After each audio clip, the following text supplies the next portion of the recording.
سنن ابن ماجہ میں حسن سند کے ساتھ روایت ہے، رسول اللہ صلی اللہ علیہ وسلم نے فرمایا، صرف نیکی ہی عمر میں اضافے کا باعث ہوتی ہے اور تقدیر کو محض دعا ہی ٹالتی ہے۔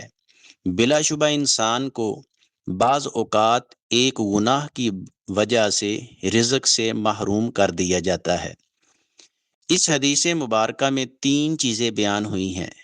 نمبر 1، نیکی کا کام کرنے سے اور صلہ رحمی کرنے سے عمر میں حقیقی طور پر اضافہ ہوتا ہے یا اس کے کاموں میں برکت ڈال دی جاتی ہے کہ جو کام 70 یا 80 سال کی عمر میں کرنے تھے وہ 30 یا 40 سال کی عمر میں کمپلیٹ کر لیتا ہے۔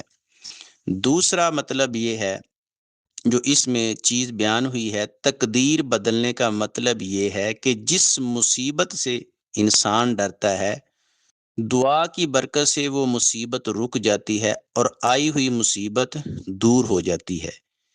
تیسری چیز، انسان جب گناہ کرتا رہتا ہے تو ایک وقت آتا ہے کہ وہ ان گناہوں کی بے برکتی، نحوست اور اللہ کی نافرمانی کی وجہ سے رزق سے محروم ہو جاتا ہے۔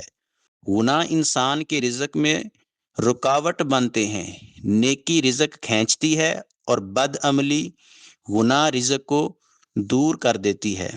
اس کی مزید وضاحت سورہ شورا کی 30 نمبر آیت میں بھی موجود ہے۔